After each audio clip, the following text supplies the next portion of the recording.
Hello दोस्तों, exploring with कारावैन channel में आपका बहुत बहुत स्वागत है।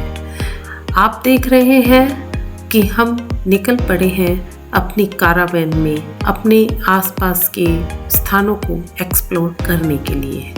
आज हम आपको एक्सप्लोर करवाएंगे एक ऐसे डेयरी पे जो देसी गाय की है। ये हम आ गए हैं उस प्रोजेक्ट पे जहाँ पर हम आपको भ्रमण कराने के लिए लाए हैं।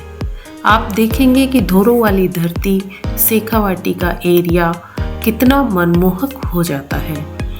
हम आपको उनके फार्म हाउस और डेयरी प्रोजेक्ट पर लेकर के पहुँचे हैं और उनसे चर्चा करते हैं कि गाय का दूध, खासकर देसी गाय का दूध हमारे जीवन में किस तरह से वरदान तुल्य है।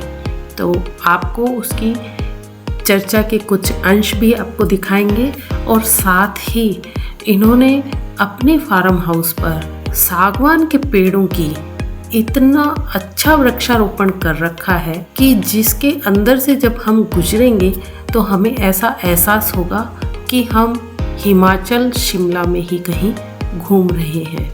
है ना आश्चर्य की बात कि रेगिस्तान की धरती में सागवान के पेड़, वो भी इतने घने, देखने लायक है। साथ ही इन्होंने फूलों की भी खेती कर रखी है, तो ऐसा महसूस होगा कि हम फूलों की ही किसी घाटी में आ गए हैं। आज मौसम बड़ा सुहावना था दोस्तों, और हमें डेयरी भी एक्सप्लोर करनी थी क्योंकि दूध का हमारे जीवन में इतना ज़्यादा महत्व है कि हम दूध के बिना जीवन की कल्पना भी नहीं कर सकते। लेकिन कौन सा दूध हमारे लिए फ़ायदेमंद होगा, ये जानना भी हमारे लिए बहुत ज़रूरी है। अगर दोस्तों आपको दूध के बारे में, A1 A2 मिल्क के बारे में ज़्यादा जानकारी लेनी हो तो हमने एक दूसरा चैनल बना रखा है पशुपालन, जहाँ पर हमने A1 A2 मिल्क की पूरी जानकारी डिटेल में बता रखी है। तो अगर आप इंटरेस्टेड हैं तो उस वीडियो को देख के लाभ प्राप्त कर सकते हैं।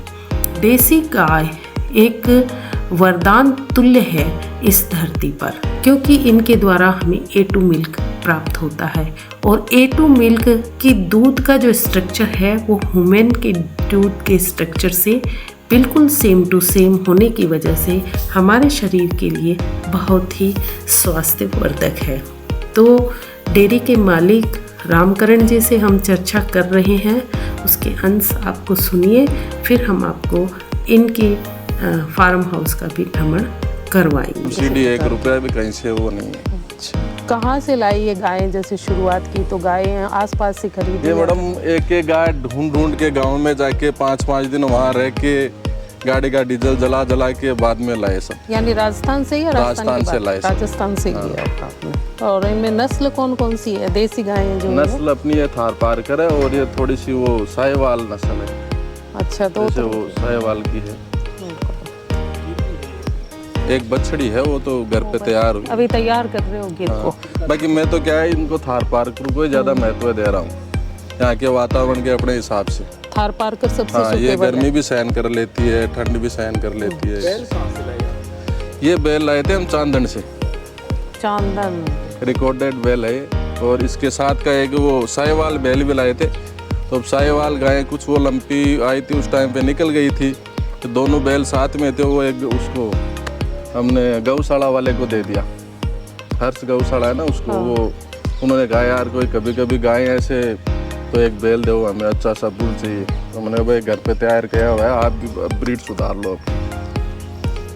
तो चांदन में ये मतलब फार्म से लेके आए थे? चांदन फार्म, उन्होंने कोई पशुपालक का रजिस्टर कर रखा था? नहीं, चांदन से फार्म से लेके आए थे, बछड़ा, छोटा बछड़ा लाए थे, फिर तैयार किया है।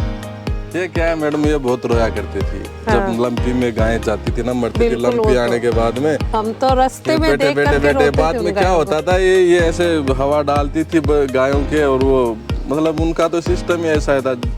और ज्यादा वो गाय निकली जो अंदर से डैमेज हो गई थी, अंदर की बीमारी तो, हाँ, अंदर की बीमारी वाली गाय निकल गई थी।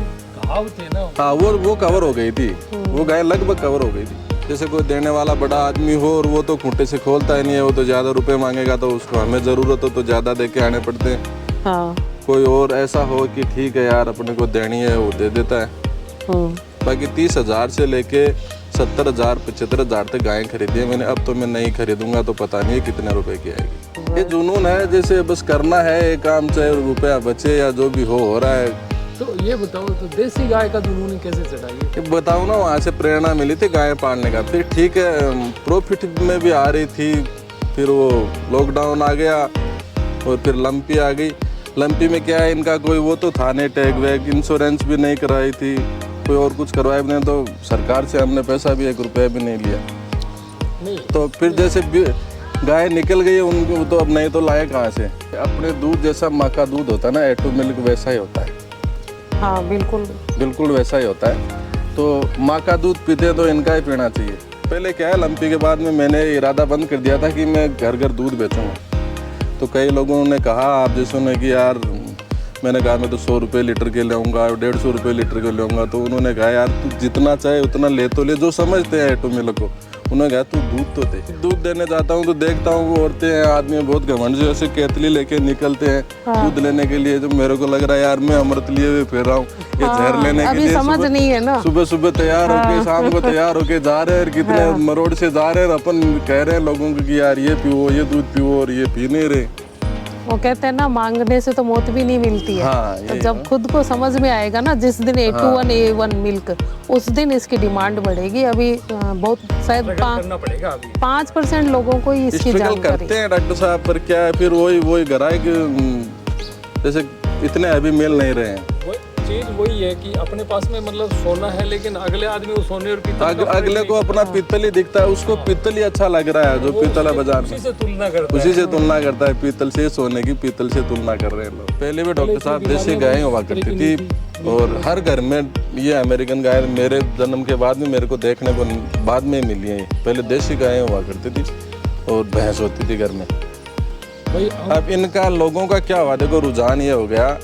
मेन बीमारी का कारण है कि जो गाय पालते हैं ना अमेरिकन, जो व्यापार करने वाले हैं, वो भी एकदम आलसी हो गए। पहले क्या है, ठीक है, 2 पैसे कमाने के चक्कर में अमेरिकन गाय ब्रीड उठा के लाए थे लोग, और फिर घर में एक भैंस तो फिर भी रखते थे या एक देसी गाय रखते थे, इनके साथ में भी रखते थे अपना दूध खुद के खाने के लिए। फिर धीरे धीरे ये भी आलसी हो गए, जो गायें पालती हैं वो भी आलसी हो गई कि यार चलो इनमें से 2 लीटर अपन भी रख लेते हैं। फिर इनकी भी वो ऐसी हालत है, अब जो रखते हैं ना वो भी नहीं रखते।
तो रामकरण जी और उनकी धर्मपत्नी से चर्चा करने के उपरांत हम अब चल पड़े हैं इनके फार्म हाउस का भ्रमण करने के लिए, जहां पर आपको जैसा पहले बताया था कि हमें आने वाला है हिमाचल में होने का एहसास वाला लुक।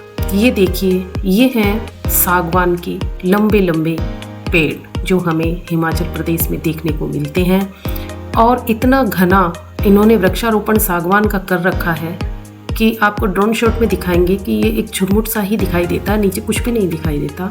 साथ में ही ऐसा लग रहा है कि फूलों वाली घाटी में हम आ गए हैं। इन्होंने डेयरी के साथ ही फूलों का बिजनेस भी शुरू कर रखा है, और ये पक्षियों का कलरव, खासकर तोते, सिर्फ तोते ही यहाँ पर उड़ान लेते हुए दिखाई दे रहे हैं। तोतों के बीच में हमने उड़ाया अपना ड्रोन, और अब इस हरी भरी बगिया और तोतों के कलरव के बीच में ड्रोन शॉट देखिए। ये है हमारी छोटी सी कारावैन, जिसको लेकर के हम आज यहाँ पर पहुँचे हैं और इसी को लेकर के हम भारत का भ्रमण करेंगे और दिखाएंगे आपको अलग अलग कल्चर और अलग अलग रीति रिवाज। तो बने रहिए और देखते रहिए हमारे एक्सप्लोरिंग विद कारावैन के वीडियो और देश के विभिन्न प्रकार के सांस्कृतिक और प्राकृतिक दृश्यों को। ये हमने धोरो वाली धरती के दृश्य आपको दिखाए हैं। धोरो वाली धरती का नाम लेते ही हमारे जहन में सिर्फ रेगिस्तान दिखाई देता है। क्या हम सोच सकते हैं कि सागवान के पेड़ वो भी इतने गहरे, ये देखिए झुरमुट, ये हमारी धोरो वाली धरती में ही हुआ है। ऐसा कोई पेड़ नहीं जो अब यहाँ नहीं लगता। देखिए कितना सुंदर। और अब इस मौसम में तो यहाँ का प्राकृतिक सौंदर्य ही निराला हो जाता है। इतने सुंदर रास्ते और ये प्रकृति के नज़ारे बरबस ही अपना ध्यान अपनी ओर आकर्षित कर लेते हैं और सुकून इतना मिलता है दोस्तों इनके बीच में कि यहाँ से जाने का बिल्कुल भी मन नहीं करता। यहाँ पर हमने पूरा दिन इस भ्रमण में बिताया, चर्चा की और जो इन्होंने एक नई मुहिम शुरू की है देसी गाय के दूध को लेकर, उसकी शुभकामनाएं दी। और अब हम ड्रोन को वापस उतार रहे हैं और आगे के भ्रमण की तैयारी करते हैं। तब तक के लिए दोस्तों बाय बाय, जय भारत, जय हिंद।